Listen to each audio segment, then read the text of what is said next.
Bonjour à tous et à toutes. Effectivement, on est ravis de vous accueillir pour la fameuse restitution tant attendue des résultats de l'étude d'impact menée par l'EDEC.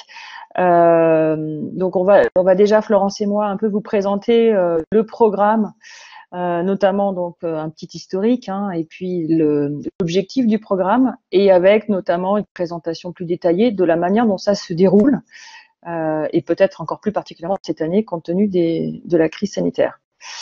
Donc vous voyez sur cette première slide un certain nombre d'intervenants, de partenaires, hein, effectivement, de partenaires entreprises, BNP Paribas, Engie, Bird Bird, qui nous soutient avec Mac depuis, Bird Bird depuis l'origine, hein, puisque on a commencé en 2014, et Mac également, Mac Cosmétiques. Et nous avons des partenaires comme au niveau du sourcing des femmes, Énergie Femmes, le réseau Énergie Femmes, qui est dirigé par Min2NDI, qui est peut-être qui écoute, et notre partenaire académique, donc l'EDEC, pour nous permettre de mesurer les effets et l'impact du programme. Alors, un petit historique en fait sur le programme.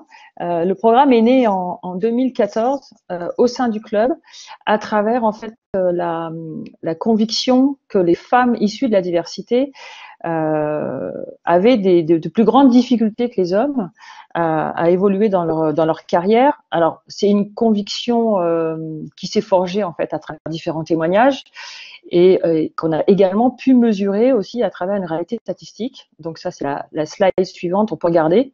Alors, tout le monde sait qu'on a assez peu de chiffres sur assez peu de statistiques ethniques, mais pour autant, on dispose en tout cas de certaines enquêtes de l'INSEE, enquêtes emploi, qui permettent d'approcher, d'avoir un éclairage. On voit par exemple sur cette slide que le taux de chômage en fait des jeunes descendants immigrés d'Afrique, donc du continent africain, ont quand même un taux de chômage différentiel de 20 points par rapport aux jeunes du même âge, donc de moins de 25 ans, qui n'ont pas d'ascendance migratoire.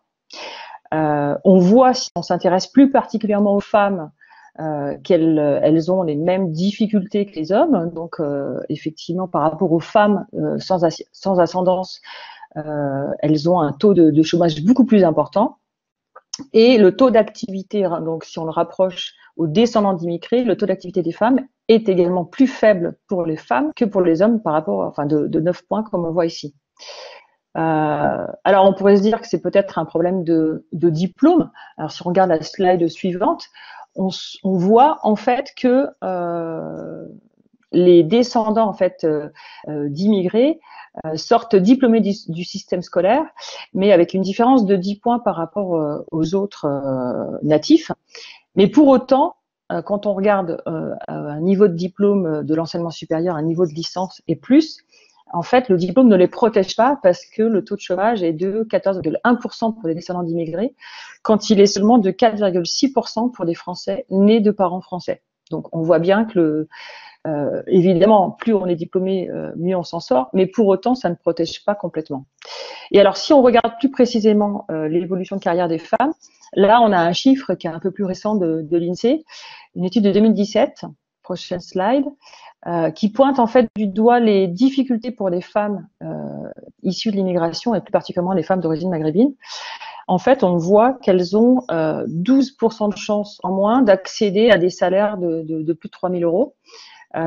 Et donc, même si effectivement, on peut penser que les femmes quelque part s'en sortent mieux que les hommes au niveau du taux de chômage, pour autant, elles se retrouvent avec des emplois parfois sous-qualifiés par rapport à leurs compétences, à leurs qualifications, et surtout, elles sont confrontées, comme toutes les femmes, en fait, au fameux plafond de verre. Et donc, au club, on s'est interrogé justement. On sait qu'il existe un plafond de verre pour les femmes de manière générale. On sait qu'il y a des difficultés pour les personnes issues de l'immigration, et donc on s'est dit que très probablement les femmes qui cumulent à la fois genre et origine pouvaient avoir une plus grande difficulté à évoluer dans leur carrière, et notamment quand on voit des chiffres sur le salaire, à pouvoir s'affirmer en termes de leadership. Donc, nous avons conçu un programme qui justement s'intéresse à traiter cette question du double plafond de verre, C'est la slide d'après, donc les objectifs du programme.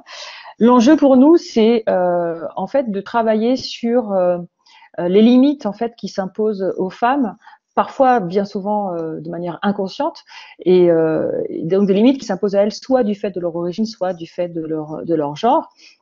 Alors on a ciblé dans le programme dès le départ des femmes qui sont toutes en poste. D'abord parce qu'on a voulu créer un programme qui n'existe pas pour essayer de répondre à un besoin existant qui n'a pas encore été adressé.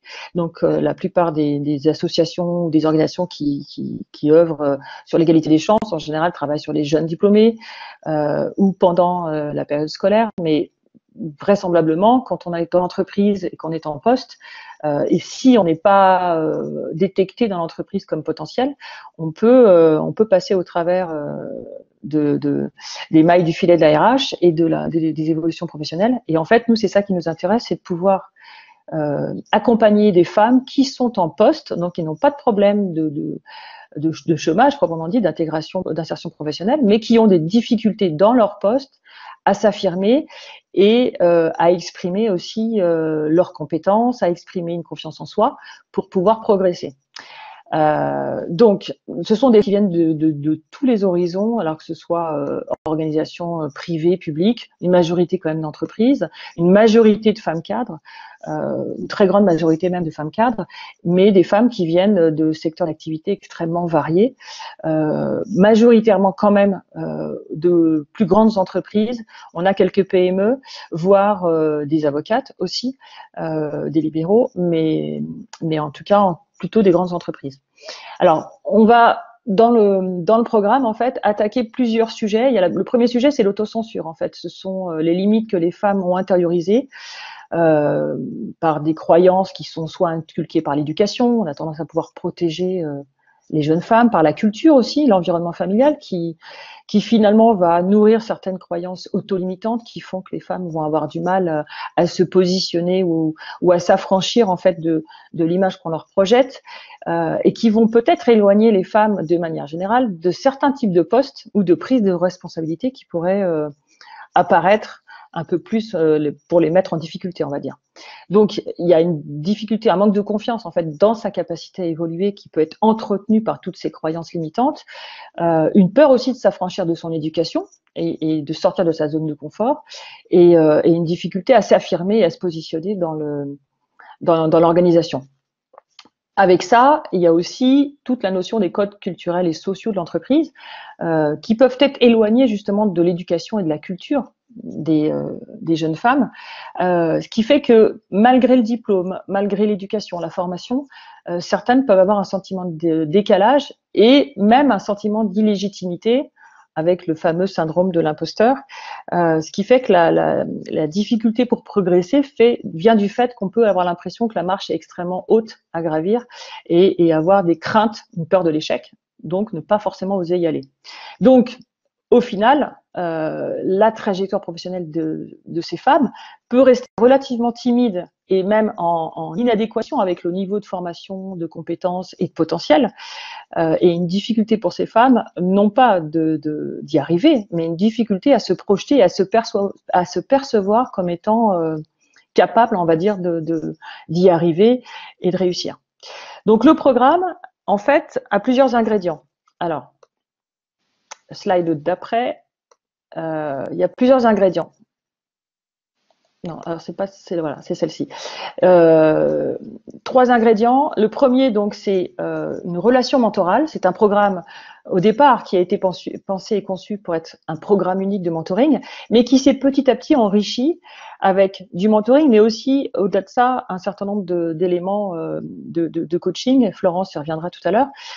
Mais la base, c'est l'accompagnement, donc une relation d'entraide et bénévole par les membres du club, qui sont des hommes et des femmes, et qui souhaitent en fait transmettre leur parcours, leur vécu, leurs conseils, et puis aussi un certain nombre de tips qu'ils ont pu eux-mêmes mettre en place, et donc transmettre ce vécu à des femmes extérieures au club, puisque les mentis ne sont pas forcément des membres du club, on adresse plutôt des femmes à l'extérieur du club.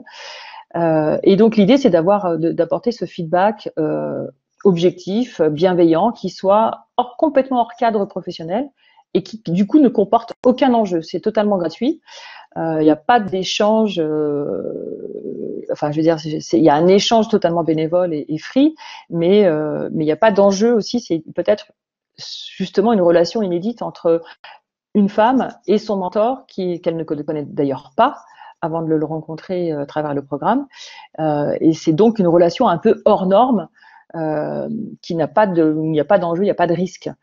Et le deuxième ingrédient, c'est tout le suivi et l'animation qu'on pilote Florence et moi. Et en fait, on le pilote de manière professionnelle, c'est-à-dire qu'on a mis, en tant que consultante et coach, on a mis en œuvre nos savoir-faire, notre expertise sur le programme pour pouvoir en faire un programme qui ait un vrai suivi, qui soit animé de manière extrêmement régulière, vous allez le voir, et de manière bénévole évidemment, et qui permet en fait d'appliquer des méthodes éprouvées de mentoring et de suivi de programme pour pouvoir conduire justement à l'objectif visé. Voilà. Tout l'enjeu, c'est de pouvoir permettre à ces jeunes femmes de prendre du recul sur soi et d'appréhender aussi une meilleure connaissance de soi, visée par un feedback extérieur, un miroir bienveillant du mentor, et puis d'échanger aussi entre elles, puisqu'elles ont aussi la capacité de pouvoir brainstormer, de pouvoir networker, et ce qui fait qu'elles ressortent en général avec une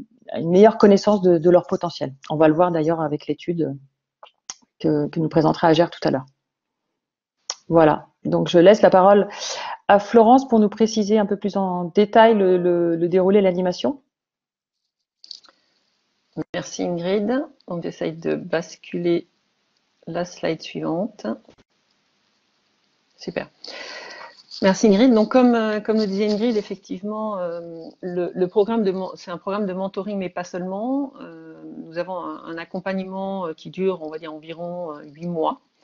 Et nous avons mis en place 4 axes clés qui sont tout d'abord donc la relation mentor-mentee. Ingrid l'a précisé, donc les mentors sont issus du club 21e siècle, donc des hommes ou des femmes qui accompagnent les mentees qui sont donc en dehors du cercle du 21e siècle. Et cette relation se construit finalement dès la soirée de lancement. La mentee se voit attribuer un mentor qui l'accompagne tout au long du programme. Nous mettons en place également des séances collectives, alors de coaching, d'inspiration, on va dire, qui sont autour d'experts. Et nous avons choisi des thématiques sur le développement personnel. Donc, nous sommes partis des attentes des mentees, bien sûr, exprimées lors de leur dossier de candidature, des retours d'expérience des anciennes mentees et notre expérience du programme, comme l'expliquait Ingrid, et de comprendre effectivement leurs besoins pour répondre à cela. Nous avons sélectionné des ateliers que nous organisons mensuellement. Un atelier qui fonctionne à merveille, qui est l'atelier notamment de l'image et le style professionnel. C'est apporter des connaissances sur l'image que l'on donne de soi. C'est un apport que l'experte coach en style donne individuellement à chacune des mentees. C'est un atelier sur le leadership et mieux appréhender le leadership. Et donc cet atelier est basé sur la recherche de l'EDEC et c'est fait par Agère justement. Cet atelier est animé par Agère sur le leadership. Nous organisons nous-mêmes avec Ingrid un atelier sur ambition et force, questionnaire, débriefing, apport de connaissances, comment identifier ses forces, comment travailler son ambition. Et on a aussi le partenariat avec MAC qui nous permet d'avoir un atelier sur la mise en valeur, se mettre en valeur par le maquillage. De la même manière, c'est un atelier qui est fait avec des apports individualisés pour chaque mentee. Et c'est des ateliers qui sont coaching et en même temps on parle d'inspiration parce qu'on parle nous aussi également avec Ingrid, donc on est dans ces ateliers, on parle aussi de l'expérience et de ce que l'on peut apporter nous en connaissance sur certaines de ces séances. Et on a une séance d'échange et de témoignages qui est fait autour de femmes qui sont elles issues du club 21e siècle, qui viennent en fait apporter leurs témoignages, qui parlent de leur vécu, comment aider les participantes à dépasser leur double plafond de verre, des bonnes pratiques qu'elles ont mises en place. C'est toujours un échange très riche de par les personnes qui viennent nous parler de leur expérience et les questions-réponses autour des mentees qui viennent présenter effectivement ce qu'elles ont vécu et comment elles ont dépassé ce double plafond de verre. Et elles sont bien évidemment inspirantes pour les mentees lors de ces séances. Grâce aux différentes années, du fait que le programme existe depuis quand même maintenant quelques années, on donne cette possibilité aux mentees de se créer leur propre réseau, qui est basé sur les anciennes promotions. On a des moments où on introduit justement les nouvelles promotions de mentees avec les alumni pour favoriser et créer ce réseau. Et on a vu tout à l'heure lors d'un post par WhatsApp, elles continuent à communiquer entre elles.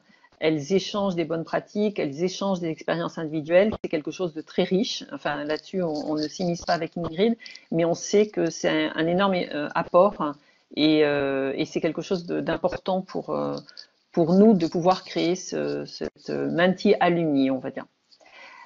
Donc, comme le disait Ingrid, nous animons tout au long de ce parcours et tout au long de ce parcours, tant les mentees que les mentors, nous avons cette communauté et nous sommes le relais finalement permanent. Et s'il y a le moins de soucis, s'il y a des questions durant le parcours, avec Ingrid, nous sommes là. S'il y a le moindre questionnement ou le moindre souci, ce qui peut arriver parfois exceptionnellement si un mentor a un problème de disponibilité.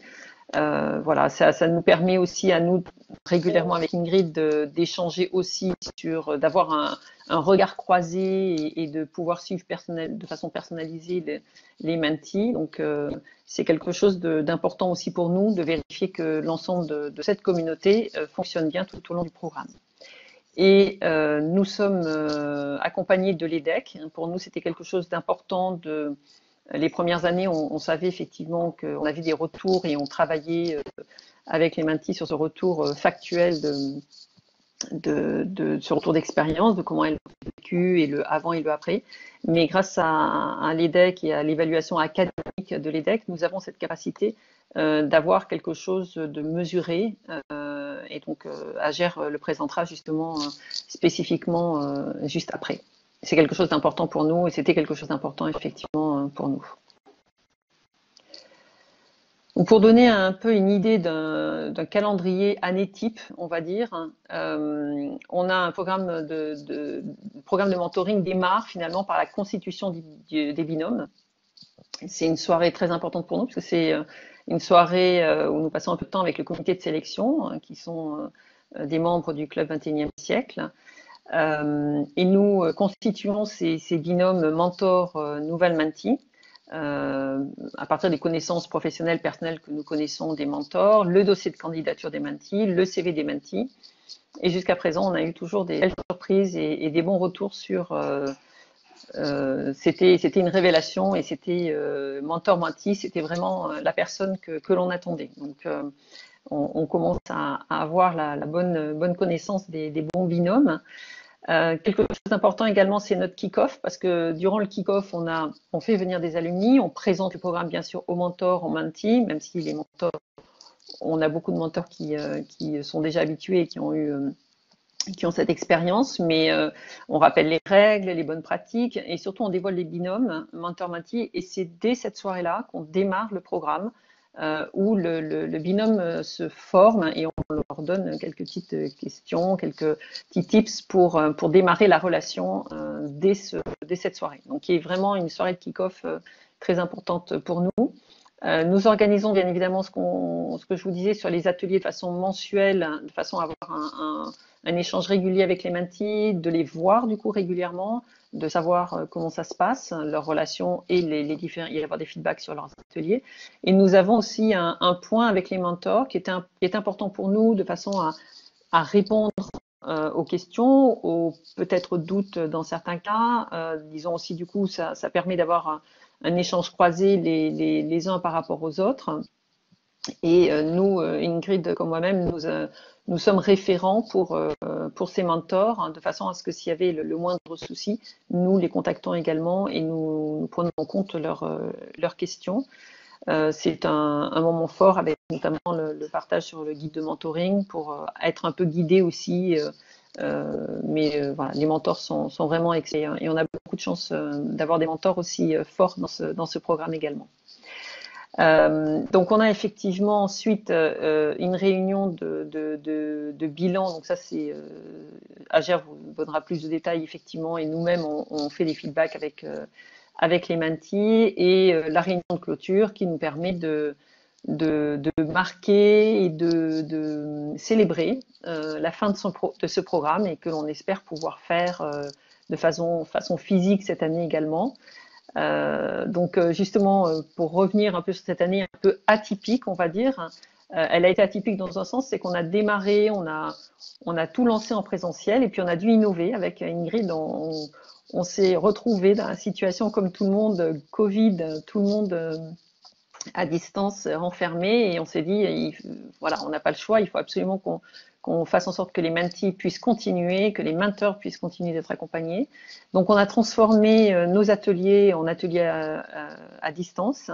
Les binômes ont continué de façon superbe entre les mentors et les mentees sans aucun souci durant toute la période jusqu'à présent. Il nous reste donc un atelier à faire qui est l'atelier sur style et image où on attend de voir en septembre comment on le fait, ainsi que l'atelier témoignage. Donc selon le contexte sanitaire, évidemment, soit on le laissera en distanciel, soit sinon on le fera en présentiel. Donc c'est une année qui a été un peu atypique, mais finalement avec les feedbacks qu'on a eu des mentees, on a découpé dans certains cas, parce que comme l'atelier, par exemple avec notre partenaire MAC Maquillage, c'était un atelier vraiment avec des conseils personnalisés. On a découpé l'atelier pour qu'il soit fait plusieurs fois. Donc MAC nous a vraiment aidé pour mettre plus de temps finalement des personnes à notre disposition pour nous accompagner. Mais ça a donné un résultat merveilleux pour les mentees. Donc c'était super.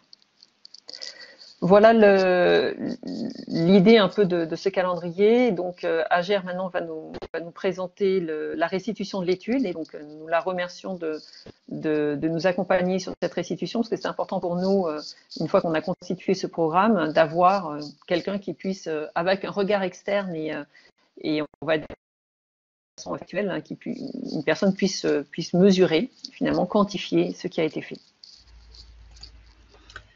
Merci Florence, merci Ingrid.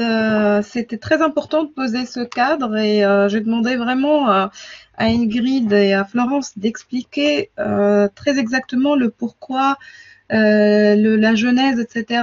Parce que c'est important aussi de comprendre ce rôle très important et parce que c'est aussi ce qui rend ce programme spécifique. Et c'est ce qui aussi explique une grande partie des résultats que l'on va observer à travers l'étude. Donc l'étude, en fait, l'idée de cette étude, c'était de mesurer effectivement l'impact, sachant qu'on s'adresse à des femmes talentueuses qui ont déjà un potentiel. L'objectif, c'est c'est de mesurer comment et à quel point ce programme permet pour elles de briser le fameux plafond de verre. Alors, très rapidement, quelques statistiques, mais je ne vais pas m'attarder. Tout ça, on va vous l'envoyer. L'idée, c'est de donner rapidement quelques chiffres. L'année dernière, on a suivi 15 participantes âgées entre 27 et 44 ans. On leur a posé des questions avant le démarrage, donc lors du kick-off, en fait, à peu près, on a envoyé le questionnaire et on a renvoyé un second questionnaire après la fin de la relation mentorale, donc à peu près 9 mois plus tard.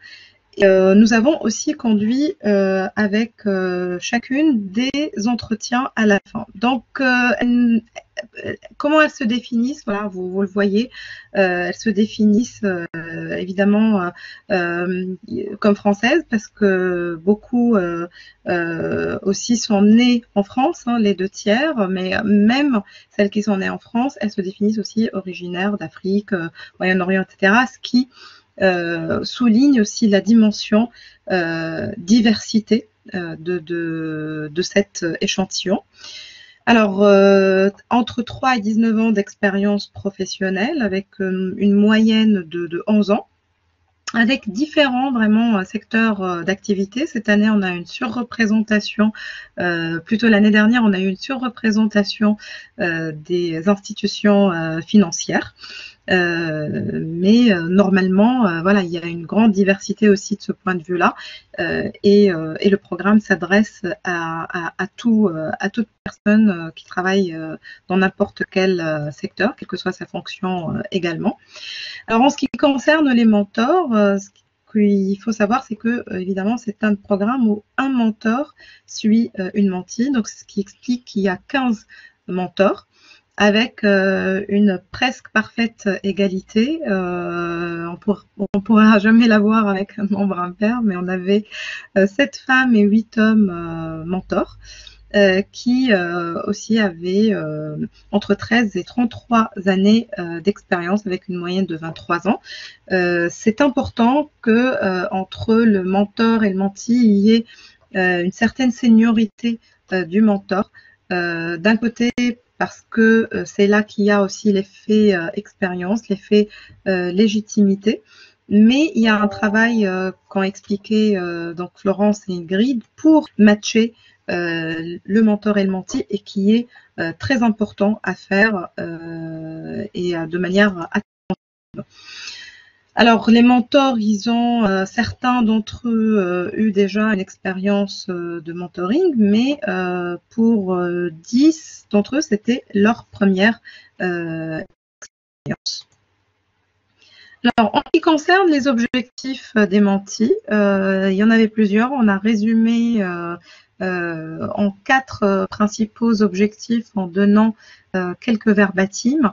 Les mentis, globalement, ce qu'elles viennent chercher, c'est une certaine évolution, c'est de se révéler, c'est également de changer, parce que souvent, quand on arrive dans un programme de mentoring, c'est que on sent qu'il y a une transition à faire et qu'on a besoin d'un guide ou d'une guide pour la faire correctement. Donc l'objectif aussi de certaines, c'est de comprendre aussi les barrières. C'est-à-dire, pour certaines, elles sentent qu'il y a des barrières. Certaines mettent les mots sur ces barrières, d'autres pas. Et c'est toujours très important d'avoir un autre regard, mais aussi de comprendre les codes d'une industrie, les codes des organisations de manière générale, le relationnel. Et pour ça, évidemment, c'est le regard bienveillant de quelqu'un de plus senior est très précieux. Alors, les attentes spécifiques, c'est ce qu'on a dit en premier lieu. Les choses qui reviennent, c'est vraiment des conseils par rapport à la carrière, encore une fois, des codes.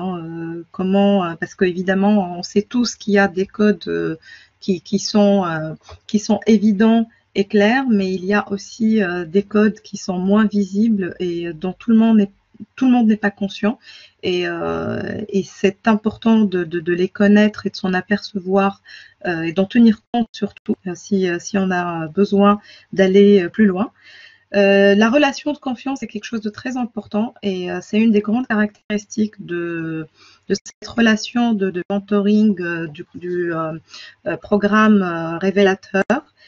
Pourquoi? Parce que c'est un programme qui est basé sur le volontariat. Et c'est pour ça que j'insiste sur la spécificité de ce programme, puisque les mentors, ils ne sont pas obligés d'être là. Il n'y a personne qui leur a dit, ni leur DRH, ni leur manager. Ils viennent de manière totalement bénévole. Et c'est là aussi le début d'une relation de confiance, d'une rencontre. Des témoignages. On a beaucoup besoin aussi de témoignages quand on est en train de naviguer, quand on est en transition, qu'on se pose des questions, des rôles modèles. Certaines aussi parlent d'un regard féminin. Alors c'est assez, ça peut paraître assez étrange, mais c'est très intéressant. C'est-à-dire que le fait de se retrouver dans une communauté de femmes qui se posent à peu près toutes les mêmes questions, sans forcément être exactement du même milieu ni du même secteur, ça donne une richesse pour croiser les regards et parfois mieux comprendre certaines choses. Et ça, c'est ce que retrouvent les mentis dans leurs promos, puisque une des choses aussi qui les fait évoluer, ce sont les échanges informels et formels entre elles. Alors maintenant, en ce qui concerne les mentors. Les mentors, comment voient-ils leur rôle? Justement, eux, la première chose qu'ils disent, c'est qu'ils sont là pour accompagner avec bienveillance, accompagner sans contrepartie, et c'est clair, puisque c'est une relation totalement bénévole et qui est faite dans le cadre du Club 21e siècle sans aucun enjeu. Il y a aussi l'envie de construire une relation humaine, d'aider. On va reparler tout à l'heure, c'est ce besoin, ce qu'on appelle de comportements prosociaux, et aussi d'ouvrir le champ des possibles pour quelqu'un d'autre. Ça fait partie justement de cette expérience de construction de relations humaines. Et aider ces personnes à développer des soft skills, parce que je pense que beaucoup constatent qu'une aide importante n'est absolument pas sur la connaissance métier ni sur les compétences elles-mêmes, mais c'est surtout sur ce qu'on appelle ces compétences douces pour lesquelles on a besoin d'un point de vue bienveillant. Alors, ces menties, ce qui est intéressant, c'est que elles ont conscience forcément qu'il y a certaines barrières, en tout cas certaines d'entre elles le formulent, mais ce qui est justement étonnant, c'est qu'à la fin du programme, elles ont encore plus conscience de ce plafond de verre, elles connaissent mieux les stéréotypes sur le lieu du travail, elles ont une meilleure connaissance des discriminations, mais en même temps, elles estiment que une grande partie d'entre elles, on est à 87%, que leurs chances de briser le plafond de verre ont augmenté. Donc, ce qui est intéressant, c'est pas uniquement qu'on prenne conscience de quelles sont les barrières. Le plus important, c'est que à la fin, on sache comment les briser. Et c'est avec ça qu'elles sortent aussi. Donc, on voulait présenter ça en premier parce que c'est un résultat très important. Et l'idée, c'est pas de vous faire attendre jusqu'au bout, c'est de vous le dire tout de suite. Ce programme, quelque part, tient ses promesses. Alors, comment et pourquoi? C'est là qu'on va aller un petit peu plus dans les détails. En fait, déjà, aussi, de l'autre côté, il y a les mentors qui aussi mesure mieux à la fin du programme ces effets du double plafond de verre, bien que tous les mentors, qu'ils soient femmes ou hommes dans ce programme, sont déjà très sensibilisés et plus sensibilisés que la moyenne à ces questionnements. Donc, comment cela se fait-il qu'ils prennent encore plus conscience? Tout simplement parce que en parlant spécifiquement avec quelqu'un, en côtoyant de plus près une personne qui relate son expérience, qui est touchée par certains phénomènes, on se rend encore plus compte parce que ça devient tout d'un beaucoup plus tangible et beaucoup plus clair. Ce qui souligne quelque part l'importance d'avoir ces programmes au-delà d'un programme semi-formel comme celui-là, mais dans un cadre formel, c'est-à-dire dans une entreprise. Donc, je vais y revenir, mais je voulais déjà souligner les bienfaits d'une relation mentorale, aussi bien pour les mentis que les mentors. Alors, maintenant, comment justement se décline cet effet positif que l'on voit par rapport aux mentis qui suivent le programme et qui estiment être outillés pour la plupart pour briser le plafond de verre. Alors, pour près de la moitié, déjà, elles estiment qu'elles gèrent mieux leur équilibre vie professionnelle, vie privée. Ça, ce sont des questions directes que l'on a posées après, c'est-à-dire, est-ce que vous ressentez que vous gérez mieux ces aspects? Pareil pour l'amélioration de leurs relations avec leurs proches qui sont plus détendues. Donc là, on parle des proches de la sphère privée.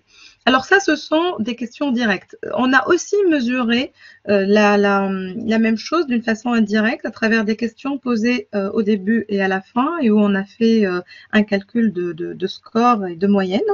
Donc, on voit que le travail à la fin du programme pèse moins sur la vie de famille, à peu près 11 points, 11%. Et la vie de famille aussi pèse moins sur le travail. Ça veut dire que quelque part, il y a une meilleure gestion de cet équilibre vie pro, vie perso, ce qui donne beaucoup de clés de succès pour ces femmes et qui procure un apaisement, en fait, clairement. Alors, aussi, les mentis, pour beaucoup d'entre elles, disent que leur capacité à planifier leur carrière s'améliore de 34%. Ça, ce sont des calculs aussi que l'on a fait entre le avant et le après. Ce ne sont pas des questions directes. Ensuite, pour 67% d'entre elles, ont clairement l'impression de mieux contrôler en fait leur vie professionnelle. Elles ne subissent pas, elles sont plus proactives, elles prennent les rênes de leur destin professionnel. Et pour 80% d'entre elles, elles se sentent plus à l'aise pour développer leur réseau professionnel. Et ça, on le sait dans les études sur les carrières, c'est un levier très important. Quand on sait mieux gérer son réseau professionnel, on agrandit ses chances de réussir et d'accéder évidemment à d'autres opportunités, que ce soit en interne ou en externe d'une organisation. Je souligne que tous les verbatims que vous voyez là viennent en fait des entretiens que l'on a menés avec les mentis, et de temps en temps on est venu mettre quelques exemples sur certaines slides. Donc, autre chose, on a évidemment cet effet de proactivité. La proactivité aussi pour savoir saisir en fait des opportunités en termes de carrière. On n'attend pas docilement que les choses nous viennent, on va les chercher. Et ça, c'est un changement très important. Il y a aussi 40% des personnes mentorées qui ont, à la fin du programme, demandé une augmentation de salaire. Alors ça date, ces chiffres de septembre dernier. Si ça se trouve, depuis, on a eu plus. Mais ça, c'est juste après la fin du programme.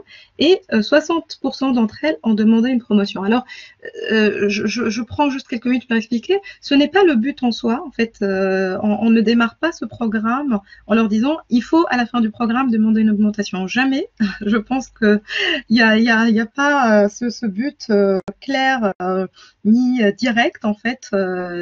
Mais pourquoi on l'a mesuré? On a souhaité le mesurer parce que ça donne quelque part un effet factuel d'une demande. Il y a évidemment ce qu'on décide soi-même de faire, mais quand on prend un pas pour verbaliser ça, pour demander, c'est aller encore plus loin et ça montre en fait cet effet de je prends aussi mes responsabilités pour demander ce que je pense pouvoir obtenir ou être légitime d'obtenir.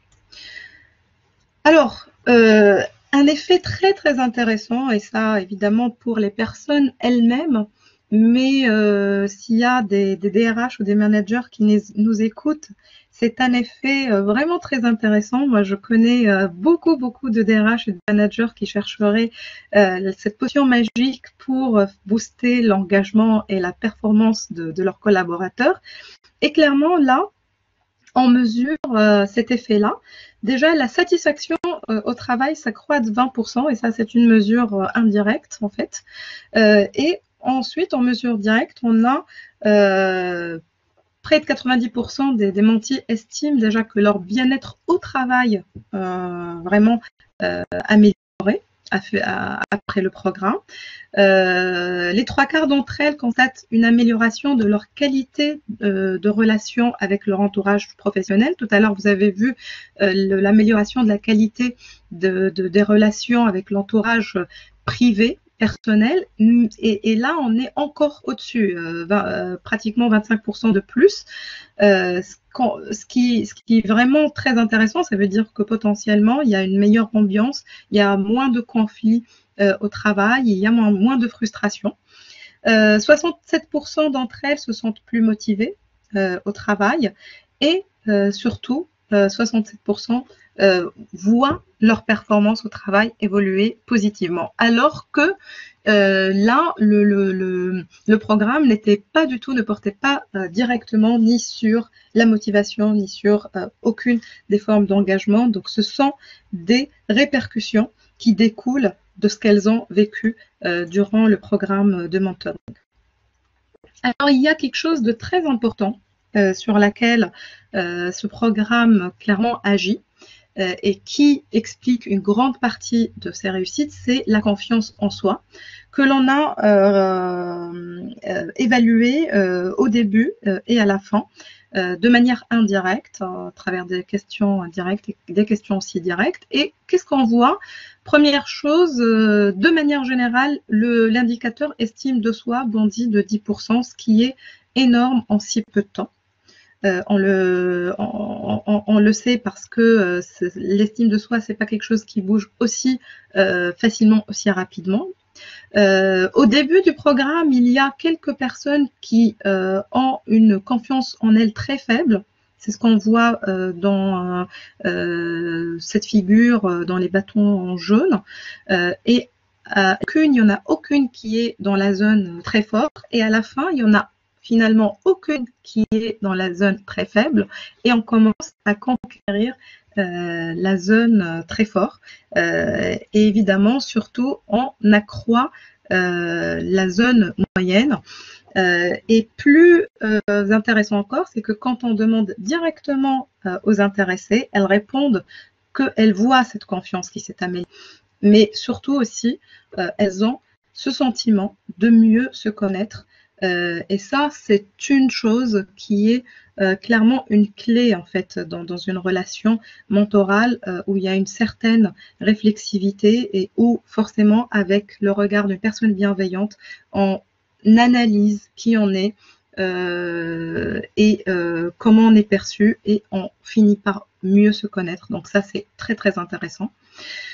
Alors, le leadership, pour nous, le leadership, c'est une clé de la réussite professionnelle et de carrière. Et là, ce qu'on voit, c'est que 3/4 des personnes ont le sentiment d'avoir plus de leadership, qu'elles ont plus de capacité de conviction, mais aussi elles sentent qu'elles sont plus aptes à réussir à diriger un groupe de travail. Et quand on mesure justement leur auto-évaluation de leur charisme, il y en a quelques-unes pour lesquelles le charisme évolue également. Alors comment les mentis qui ont participé à cette étude déjà perçoivent le leadership de manière générale avant et après le programme? Donc déjà avant, on a une représentation qui est très marquée par l'omniprésence du charisme, de rôle modèle. On cherche un modèle à suivre, quelqu'un qui les inspire, qui les rassure. Et en fait, après la fin du programme, la représentation, elle est beaucoup plus marquée finalement par l'importance de la vision, de l'influence, l'écoute et la confiance. Ça veut dire quoi? Ça veut dire qu'elles ont fait un cap. En fait, elles ont marqué une étape très importante dans leur représentation, où elles ont finalement réussi au cours de ce temps-là à avoir ce modèle, à avoir cette inspiration. Elles sont passées au-delà. Ce qu'elles cherchent, c'est la vision, l'écoute, l'influence, l'empathie, ce qui aussi marque clairement cette évolution qu'elles ont eue en côtoyant les mentors, mais aussi les personnes qui les accompagnent et les autres mentis. Alors, ce qu'on sait aussi déjà en général sur les relations mentorales, c'est qu'une des conséquences les plus importantes, c'est qu'elles font évoluer la façon d'être et de penser. Et on a voulu voir comment chez les mentis que l'on suivait, comment ça s'est produit. Et en fait, on voit que elles ont tout d'abord déclaré que voilà, c'était très important qu'elles restent concentrées sur l'atteinte des objectifs. Donc, elles ont compris que il faut trouver des solutions intermédiaires pour atteindre ces objectifs sans les perdre de vue. On sait pourquoi on fait les choses et comment on gravit les échelons pour arriver à un but.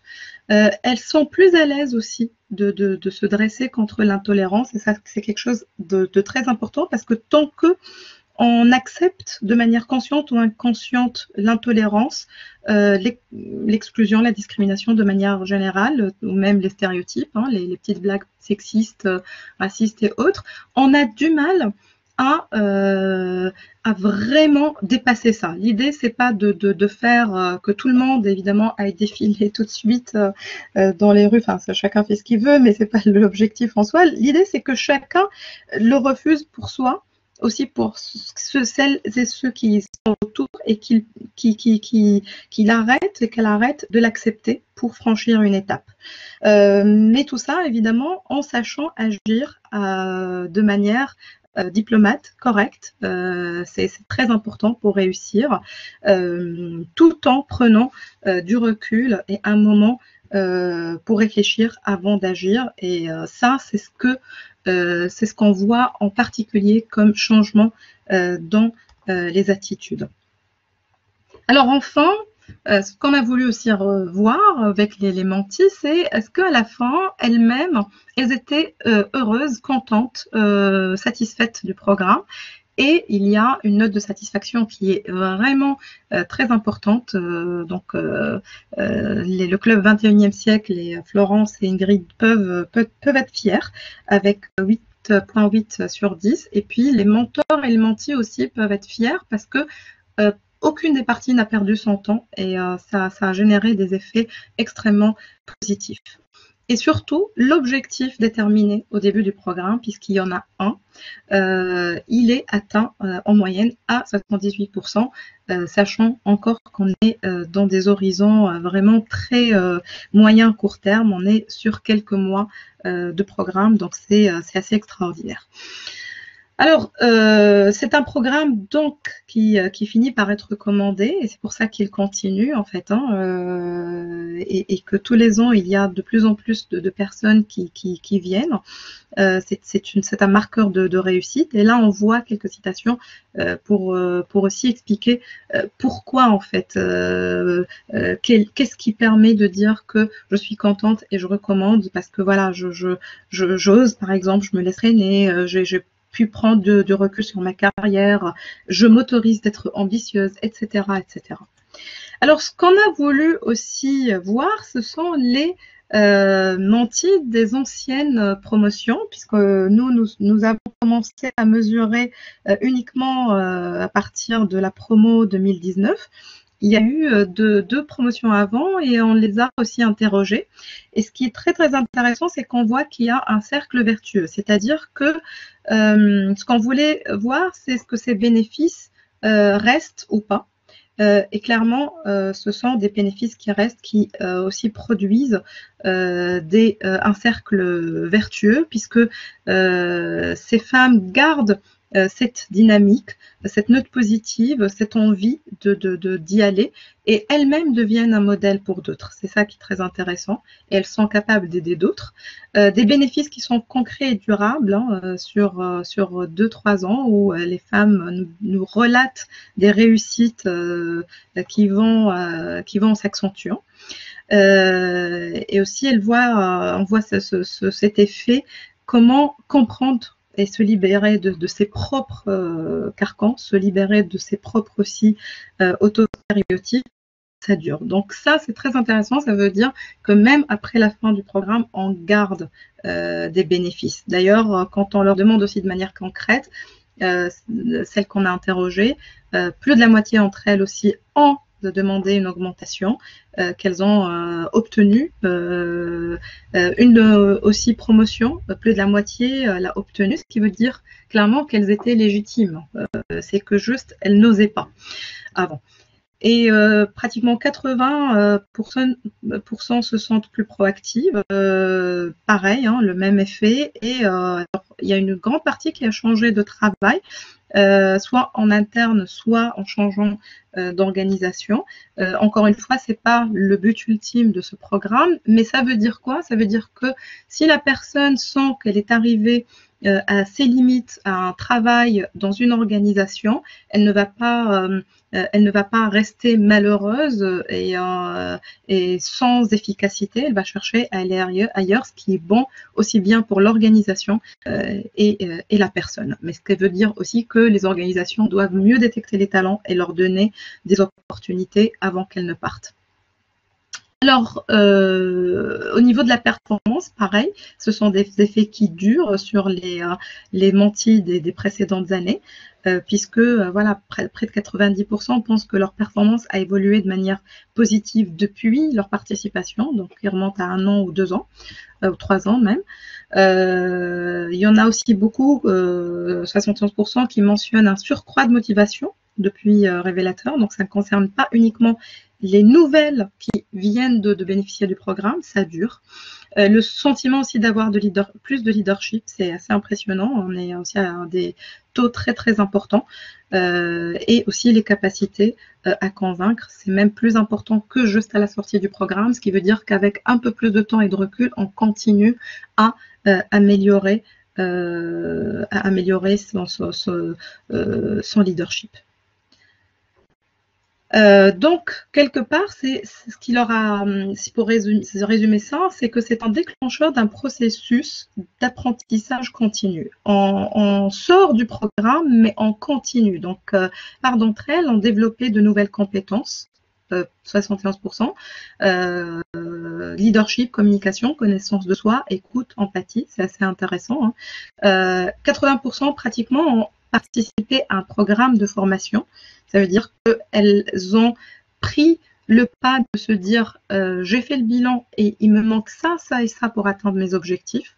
Donc, par exemple, du coaching, de la formation, de l'entrepreneuriat, de la conduite de changement, ce qu'il leur fallait pour aller plus loin. Alors maintenant, regardons du côté des mentors. Notre hypothèse dès le départ, quand on a rejoint le programme en tant que partenaire, notre sentiment, c'était de dire ok, on va mesurer les choses pour les mentis, mais on aimerait aussi mesurer pour les mentors. Et je me remercie d'ailleurs Ingrid et Florence pour leur confiance, parce que c'était pas leur objectif particulier, mais elles nous ont dit oui, c'est vrai qu'on devrait faire ça. Et cette hypothèse était basée évidemment sur d'autres études, hein, où on voit que les mentors sortent grandis quelque part de cette expérience, et que aussi eux, ils en bénéficient. Et on a voulu le mesurer. Et donc, on voit que déjà, eux, comment ils perçoivent leur rôle par rapport aux mentis. Après, on voit ce qu'ils en ont retiré. Alors, tout d'abord, ils estiment qu'ils ont pu aider sur la confiance en soi. toutes les menties qu'ils ont suivies. Donc, c'est intéressant. Par rapport aussi au plan de carrière, c'est un point, je pense, qui est beaucoup abordé dans les relations mentorales. Aussi, aider les mentis à s'améliorer dans la compréhension des professionnels, élément et levier très important si on a besoin d'évoluer, d'avoir des transitions importantes, mais aussi sur le plan de la qualité des interactions avec leur entourage professionnel. Et l'idée, bien sûr, c'est de voir pourquoi les mentors se voient en fait aider. Et en fait, là, beaucoup nous disent, voilà, ça c'est un témoignage, mais on a d'autres dans ce sens, c'est qu'ils sont là pour apporter leur expérience, aider une mentie à développer sa vision, sa confiance en elle, son réseau. Donc, pas uniquement faire un plan de carrière, dire, allez, on va faire, qu'est-ce que vous avez mal fait, qu'est-ce que vous avez bien fait. C'est un don beaucoup plus large et beaucoup plus généreux, qui est aussi bien sur le plan carrière, mais aussi sur le plan social et psychologique. Et donc, maintenant, on arrive aux bénéfices qu'ils ressentent. Et donc, premièrement, on voit la capacité d'écoute qui les 3/4 d'entre eux estiment avoir amélioré leur capacité d'écoute. Donc, une compétence très importante. Les mentors aussi déclarent avoir développé une meilleure connaissance d'eux-mêmes, ce qui est connu quelque part dans les études antérieures, aussi bien en psychologie qu'en gestion, que quand on est dans un rôle de coaching, d'aide, on se comprend soi-même parce que les questions qu'on pose à l'autre, on se les pose aussi forcément. Il y a une réflexivité qui aide à mieux se comprendre et se connaître. Alors, un résultat qui peut paraître surprenant, c'est la satisfaction de leur travail et de leur carrière. Alors, certains se demanderaient pourquoi, en fait, parce que eux, ils n'ont pas bénéficié de mentoring ou de coaching pour eux-mêmes, et on n'a pas du tout parlé de leurs entreprises ou de leur travail. Et bien ça, c'est un effet indirect qui arrive assez souvent dans ce type de relation, qui est lié à ce qu'on a dit tout à l'heure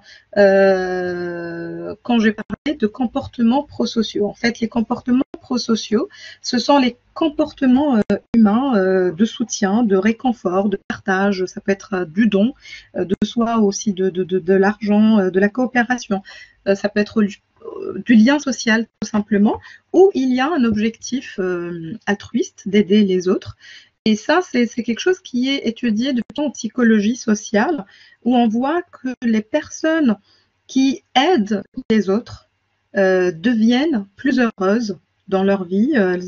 Elles développent un bien-être global, mais les études en gestion ont aussi montré que ce bien-être, il est aussi dans la vie, il se répercute sur la vie professionnelle, et donc il y a une satisfaction au travail. C'est très intéressant, c'est-à-dire d'une expérience qui est complètement indépendante de son travail, de soi, on obtient des résultats sur son travail. Donc il faut méditer dessus pour dire, est-ce qu'on ne devrait pas tous avoir des programmes dans nos entreprises, dans nos organisations pour aider d'autres personnes, parce qu'on en retire beaucoup, aussi bien individuellement que collectivement.